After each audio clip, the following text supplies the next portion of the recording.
आज से कई 100 साल पूर्व की बात है। एक गांव में राम सिंह नामक एक किसान अपनी पत्नी व बच्चे के साथ रहता था। राम सिंह अनपढ़ व गरीब था, मगर अपने बेटे सुंदर को वह पढ़ा लिखा कर किसी योग्य बनाना चाहता था, ताकि उसका बेटा भी उसकी भांति उम्र भर मेहनत मजदूरी न करता रहे। अपने पुत्र से उसे बड़ी आशाएं थीं। लाखों सपने उसने अपने पुत्र को लेकर संजो डाले थे। वहीं उसके बुढ़ापे की लाठी था। उसका बेटा सुंदर भी काफी बुद्धिमान था। वह गांव के पंडित कस्तूरीलाल के पास जाकर शिक्षा ग्रहण कर रहा था।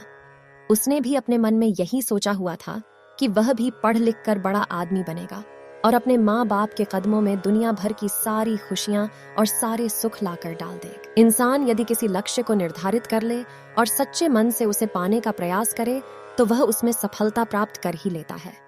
ऐसा ही सुंदर के साथ भी हुआ। वह अपनी कक्षा में अच्छे नंबरों से उत्तीर्ण हुआ। सारे गांव में उसकी खूब वाहवाही हुई। अपने बेटे की इस सफलता पर राम सिंह का मस्तक भी गर्व से ऊंचा हो उठा। एक रात राम सिंह ने अपनी पत्नी से कहा, सुंदर की माँ, मेरे मन में सुंदर को लेकर काफी दिनों से एक विचार उठा रहा है। कहो जी। राम सिंह की पत्नी ने कहा, ऐसी क्या बात है? क्या सुंदर की शादी ब्याह का विचार बनाया है? अरे भगवान, शादी ब्याह तो समय आने पर हम उसका करेंगे ही, मगर अभी उसे अपने पैरों पर तो खड़ा होने दें। मेरा तो यह विचार है कि क्यों ना हम उसे शहर भेज दें, ताकि वहां जाकर कोई अच्छा सा काम धंधा सीख कर कुछ बनकर दिखाए। यहाँ गांव में तो बस मेहनत मजदूरी का ही धंधा है। पढ़ने लिखने के बाद भी यदि उसे यही धंधा करना है, तो पढ़ाई लिखाई का लाभ ही क्या है? हमारा तो अपना कोई खेत भी नहीं है जिसमें मेहनत करके वह कोई तरक्की कर सके। मगर सुंदर के बापू, सुंदर ने तो आज तक शहर देखा ही नहीं है। हम किसके भरोसे उसे शहर भेज दें? सुंदर की माँ कमला ने कहा, माना कि हमारा सुंदर समझदार और सूझबूझ वाला है और शहर में वह कोई अच्छा सा काम धंधा तलाश भी लेगा, मगर शहर में टिकने का कोई ठिकाना भी तो चाहिए। सुनो सुंदर की माँ, शहर में मेरा एक मित्र है। हालांकि हम दोनों वर्षों से एक दूसरे से नहीं मिले, मगर फिर भी मुझे उम्मीद है कि यदि मैं सुंदर को उसका पता ठिकाना समझाकर भेजूं, तो वह अवश्य ही उसे शरण देगा और रोजी रोजगार ढूंढने में वह सुंदर की सहायता भी करेगा। बात तो आपकी ठीक है सुंदर के बापू, लेकिन मेरा मन नहीं मान रहा कि मैं अपने लाल को अपनी आंखों से दूर करूं। ऐसा तुम अपनी ममता के हाथों मजबूर होकर कह रही हो, मगर दिल से तो तुम भी यही चाहती हो कि हमारा बेटा तरक्की करे। इसलिए दिल को मजबूत बनाओ।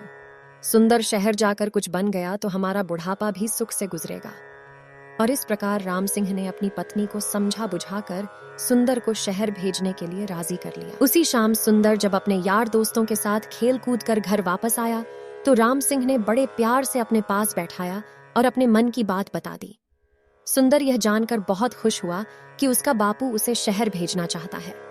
वास्तव में सुंदर भी यही चाहता था कि वह किसी प्रकार शहर चला जाए और वहां कोई ऐसा काम धंधा करे जिससे उसका परिवार सदा सदा के लिए गरीबी से छुटकारा पाकर सुख भोगे।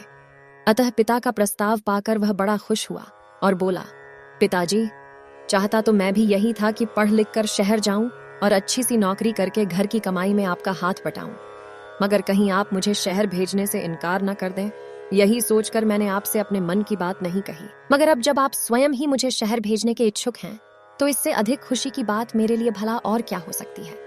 मैं अवश्य ही शहर जाऊंगा। और प्रकार दूसरे ही दिन राम सिंह ने उसे दीन दुनिया की ऊंच नीच समझाई और अपने मित्र का पता देकर शहर के लिए विदा कर दिया। सुंदर काफी सूझबूझ वाला समझदार युवक था। अपने माता पिता के दुख दर्द को वह भली भांति समझता था। वह यह भी जानता था कि गांव में रहकर तो उसका भविष्य अंधकार में ही डूबा रहेगा, जबकि उसकी इच्छा बड़ा आदमी बनकर अपने माता पिता को भरपूर सुख देना था। अतः खुशी खुशी वह शहर के लिए रवाना हो गया। शहर आकर सुंदर की आंखें चुंधिया गईं।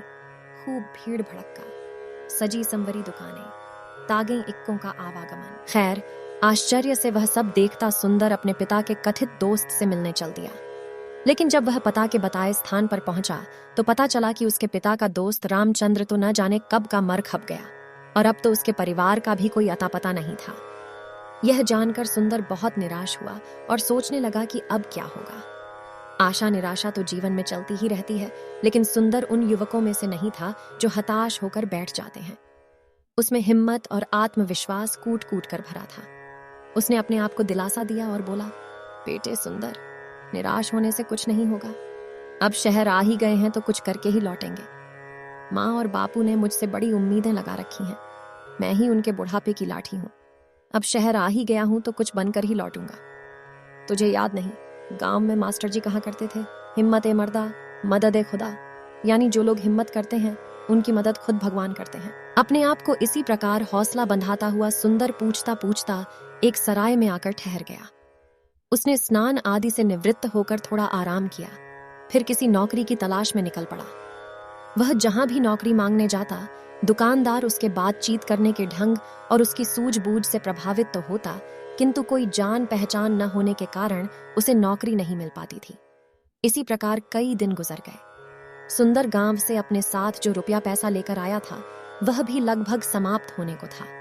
अब तो सचमुच सुंदर को चिंताओं ने आ घेरा। वह सोचने लगा कि काश शहर में उसकी कोई जानकारी होती तो अवश्य ही उसे कोई नौकरी मिल जाती। एक दिन की बात है, सुंदर थक हार कर एक पेड़ के नीचे बैठा मौजूदा स्थिति के विषय में सोच रहा था। उससे कुछ ही दूरी पर राज कर्मचारी पेड़ की ठंडी छांव में बैठे गपशप कर रहे थे। अनमना सा सुंदर उनकी बातें सुनने लगा।